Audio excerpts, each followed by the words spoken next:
اعوذ باللہ من الشیطان الرجیم بسم اللہ الرحمن الرحیم۔ میرا نام اشتیاق احمد نوشائی سچیاری ہے۔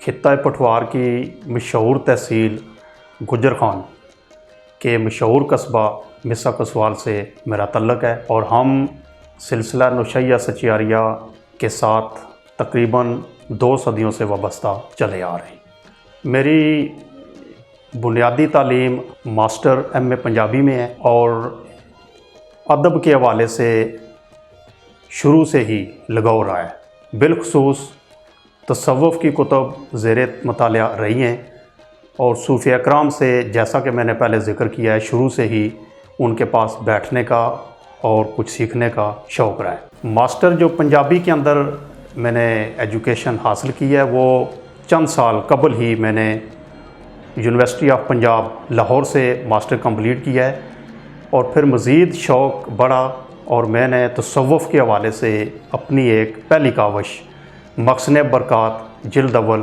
تحریر کی ہے۔ مخزن برکات جلد اول بنیادی طور پہ میں نے اس کو 3 حصوں میں تقسیم کیا ہے۔ پہلے حصے میں اسلامی تصوف، دوسرے میں سلسلہ سچیاریہ کا تعارف، تیسرے اور آخری حصے میں حضرت میاں برکت حسین نوشائی سچیاری کی سوانح عمری ہے۔ اب اسلامی تصوف کے اندر یہ چیزیں میں نے شامل کی ہیں کہ قرآن و حدیث کی روشنی میں مرشد اور بیعت کا ذکر ہے۔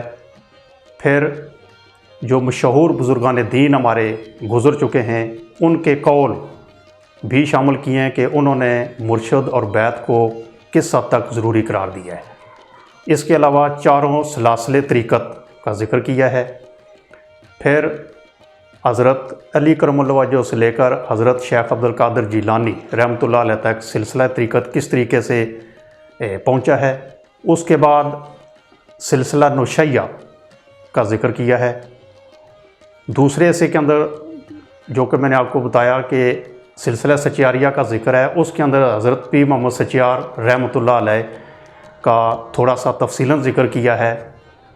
تیسرے اور آخری حصے کے اندر حضرت میاں برکت حسین رحمۃ اللہ علیہ، جو کہ حضرت پیر محمد سچیار رحمۃ اللہ علیہ کی اولاد کے مرید خاص تھے، ان کا تفصیلاً ذکر کیا گیا ہے۔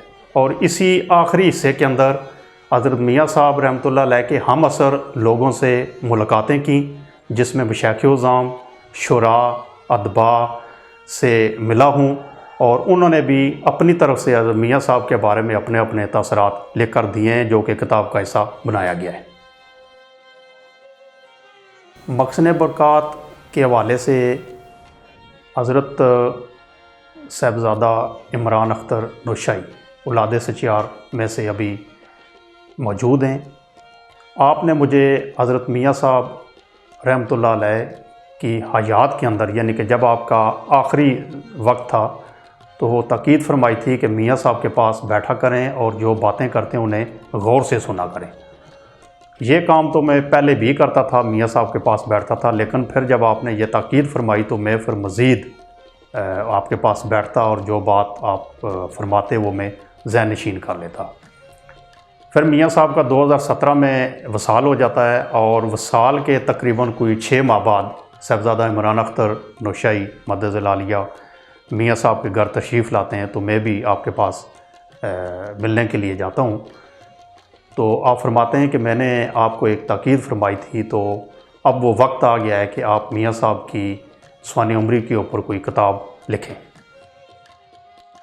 پھر میں نے یہ کتاب حضرت میاں صاحب کی سوانح عمری کے اوپر لکھنا شروع کر دی۔ اس کتاب کو لکھنے میں میرا کم سے کم 2 سے 2.5 سال کا عرصہ لگا۔ تحقیق کے دوران مختلف لوگوں سے ملاقاتیں کیں، جس میں مشائخ اعظام، شعراء، ادباء، ان تمام سے بار بار ملاقاتیں کیں اور انہی کے پھر تاثرات بھی جو تھے وہ بھی اس کتاب کا حصہ بنایا گیا، جو انہوں نے میاں صاحب کی سوانح عمری کے حوالے سے لکھے۔ اس کے علاوہ اس کتاب کی نظر ثانی میں نے 2 مصنفین سے کروائی۔ پہلے مصنف محترم محمد حنیف حنفی صاحب چنگا مہرہ تحصیل گجر خان کے رہنے، اور آپ نے بہت سی کتب پہلے لکھ چکے ہیں، آپ نے نظر ثانی فرمائی، اور پھر آپ نے مجھے حضرت علامہ نصرت نوشائی صاحب